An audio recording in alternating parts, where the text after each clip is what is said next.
Hey everyone, this is Rushlock, and this is our second video of the personal finance series.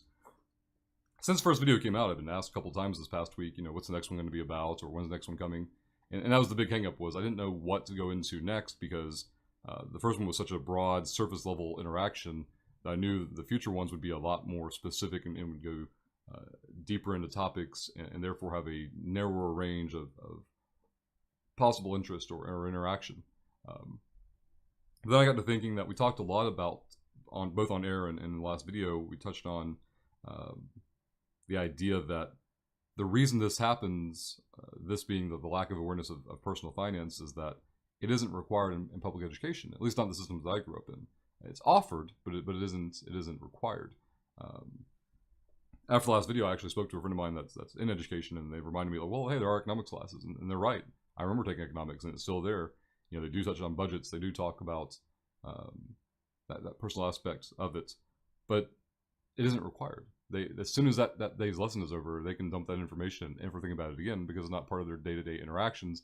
And you can't form habits unless something becomes part of a routine, part of their actual day-to-day interactions. And so I was looking at the T-sheets, and I thought, well, let's do one for kids. How would we change it? And then I realized we don't change it at all. If you change it, you start removing things that they need to be aware of. One minor change that I made was I changed paycheck to allowance. Some parents will just give their kids money. Some will require X, Y, and Z tasks to be done in exchange for money. Some pay them off of grades. There's lots of different ways to do it, and I have opinions on ones that I prefer and which ones I don't like. We can go into later, or you can just ask if you want to hear that. The short version is that I like the idea of allowances based off of tasks and chores. I can see the merits for and against it being grade-based. I've heard some good arguments for, and I have some opinions of why I'm against it, that I'm happy to talk in greater length elsewhere. And then finally, the one where some people just give their kids money for nothing, I think is absolutely nuts. It feeds the problem. If you take somebody from, childhood up to their teens into early adulthood, there are kids out there, 16, 17, 18, and now sadly even beyond into their mid-20s while they're in school for college, who have never paid a bill in their life. They have no awareness of money, and the ones who just got given the money for no exchange of anything, it's not their fault that they have no awareness. They were raised, and that whole mindset was cultivated. They've never had to stop and think where the money comes from until the money stops coming, and then all of a sudden they become very aware very quickly. So that's my view on the different ways of handling that, and what I think is ideal. But you have to go with what works for you. But I would highly suggest making it they can't become aware of managing resources if they don't view it as a resource. And if they're not trading something of their own, time and energy, then they're never going to view it that way, and they can't possibly be expected by anyone else to be aware and be expected to develop skills to manage resources. So the only changes we make it to as a kid, we want to make them aware. Kids don't pay mortgage and rent. Kids don't pay for their groceries. Kids don't pay for power or water. Kids don't usually pay for anything. Now, I would highly recommend finding out something that works for you. If you want them to chip in $10 for the phone bill or $10 on the internet, typically the internet bill is something you're gonna have either way, with or without them. Maybe you can downgrade your internet service if they're the one that only watches Netflix or whatever. But usually that's not the case anymore. The phone bill, typically you have it all bundled together, and like, all right, we have like 4 people on our plan, and taking you off would cost more of the hassle than it'd be worth or whatever. But give them the choice. As a suggestion, this is not the only thing that you could do. This is just one example of one thing that you could do. So please don't get like tunnel vision on this and think that's your only option. But consider, telling your child, hey, if you don't care about your phone, I'll take off the phone bill, and I'll give you $20, $30, $40, whatever the differential is. Whether you want to give them all of it or part of it, whatever. Give them the resource and say, hey, this is $40. With that $40, you can have the cash, or I can keep you on the phone bill. What do you want to do? Some kids wouldn't care. Some kids would be like, all right, it's cool. I got my mobile device anyway. I can just hook up to Wi-Fi. That's all I really need. Inversely, it could be the internet. They think, oh, well, as long as I have internet, that's all I care about. Then go that route. Like, hey, we're going to downgrade the internet to a lower, bundle package to save some money. Unless you care enough that you want it yourself, let me know. But if we do downgrade it, I will give you, X number of dollars per month that you can manage. That's just a different way of approaching the same concept. If that's a better way of making them aware of resources, go for it. It's not something you have to do, but it's making them make a decision, right? Make the choice theirs, and if they end up not happy with it, too bad. You made the choice, kind of a thing. Because you're not going to want to have call back and forth into a utility service and have things turn on and off and change plans and all that crap. So, maybe not lead with this, but something you can kind of develop awareness later on as you go into it. Back into allowance in general.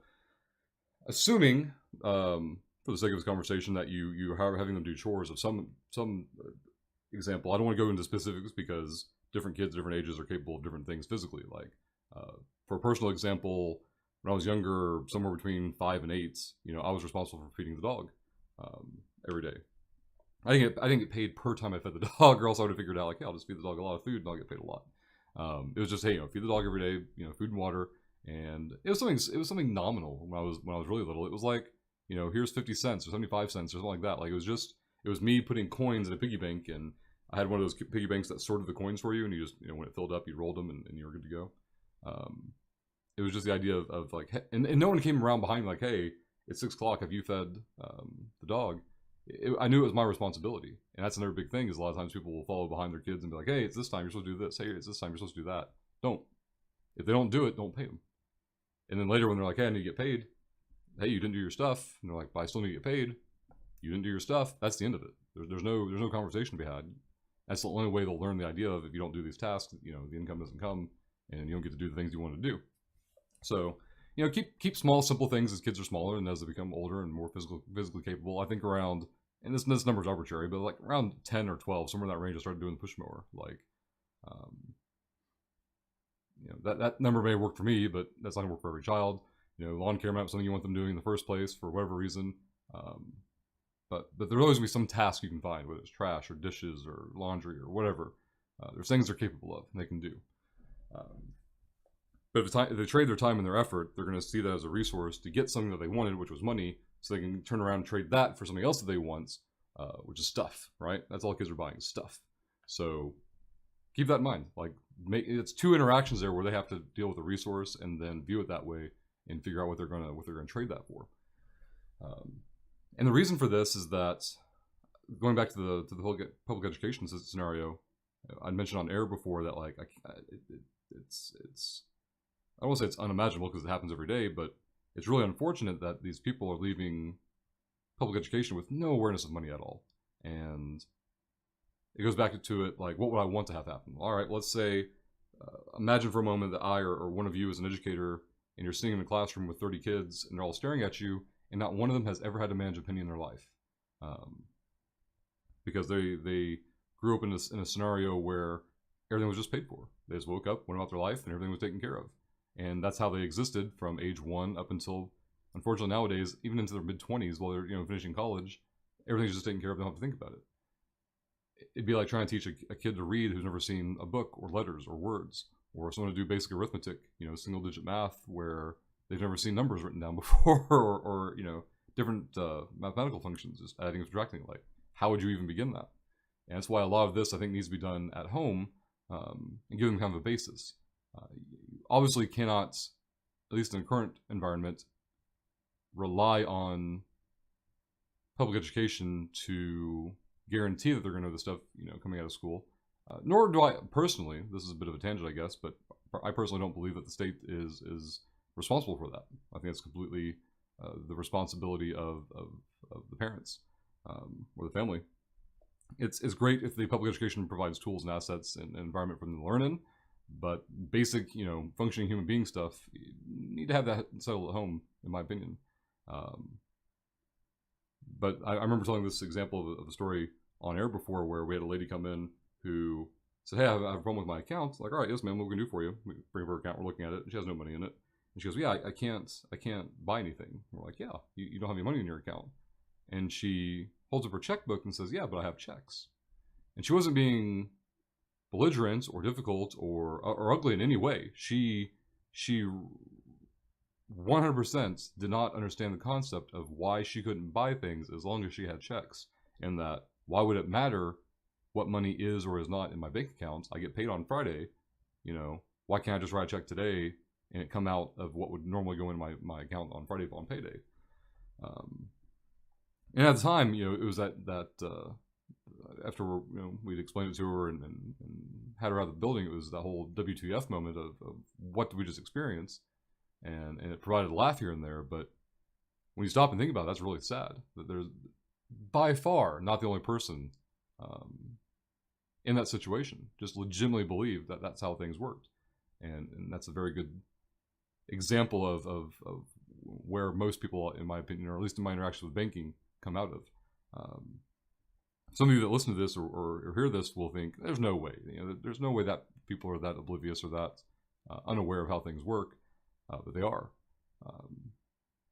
Your environment and how you grow up and how you gain awareness of money in the first place is a huge developmental process. And this is actually the second time I've shot this video, so I'm not sure if I mentioned this before, but like from a personal experience as a kid, I grew up in a single parent household, so I knew that if I wanted something, I had to go earn the money for it. Like, no one was just going to hand out the money. And then when I get into high school, I see other kids who are like, oh man, if they want something, their parents just hand the money? That's crazy. Like, how do you guys screw this up? You have a great racket going on. How would you ever rock the boat for that? That's what kind of led into the whole classroom perspective, was just awareness.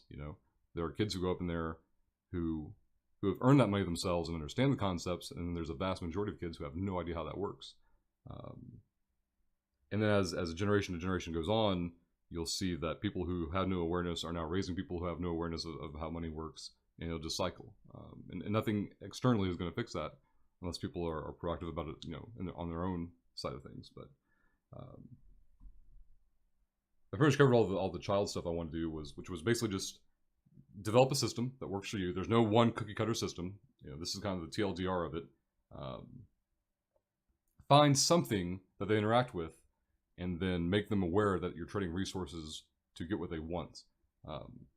Back to the allowance thing, there's just giving them money. There's basing it off of education. There's basing it off of tasks. I personally strongly suggest the one based off of tasks. There's pros and cons to basing it off of education. I won't say it's wrong in every situation. There's just some aspects of it that don't work out very well, in my opinion. And whatever you do, in my opinion, do not just give kids money for the sake of not having to deal with anything. It's like, hey, here's your $20 for the week, go be a kid. Doing so just creates more problems than I think some people are aware of. It doesn't mean that you're doing anything wrong or bad, wanting to be able to do that for your children, but if there's no thought process beyond that step, if I just held my hand out and got cash, then, and this isn't meant like as random gifts. This is meant like on your regular basis. If you're teaching someone that, like, hey, all I have to do is go to you and hold my hand out and money appears, that's all they're ever going to do. Is they're going to try and replace you with another ATM machine at some point. But yeah, that was the basic ideas for the income side of the kid T-sheet. And expenses. Find something. Find some kind of expense that they either have to cover or they have to trade off. Whether it's, hey, if you want to give up your phone, I'll give you cash. No, I want to keep that phone. Cool, no big deal. That's a decision they made. They had the option to have cash, and they decided that the phone access was more important. With media, like, hey, we could downgrade the internet speed. I'll give you cash if we do it, or I can keep the current internet speed. I'm like, no, I'll make that trade. I want to keep the internet up at this data limit or whatever. Let them have decisions if you can. And then back to the earning side, just find tasks that are suited for kids of their age or physical capacity and whatnot. But yeah, that's basically the rough ideas of the kid T-sheet. So if you have questions, comments, concerns, always put them down below the video in the comment section. Tag me on Discord if you want to bounce ideas back and forth. More than happy to talk about it. I do not claim to be an expert on any of this at all. These are just basic concepts of things that commonly get overlooked and not even addressed, and seem very small and minor early on, but if you leave them unattended, then this is how you end up with 25-year-olds who have never paid a bill in their life and don't know how to function as a basic human being. So we'll see you all in the next video. We'll talk about, maybe on air or on Twitter, like what the next topic should be. Always looking for input, so definitely feel free to share it, and we'll see you all next time.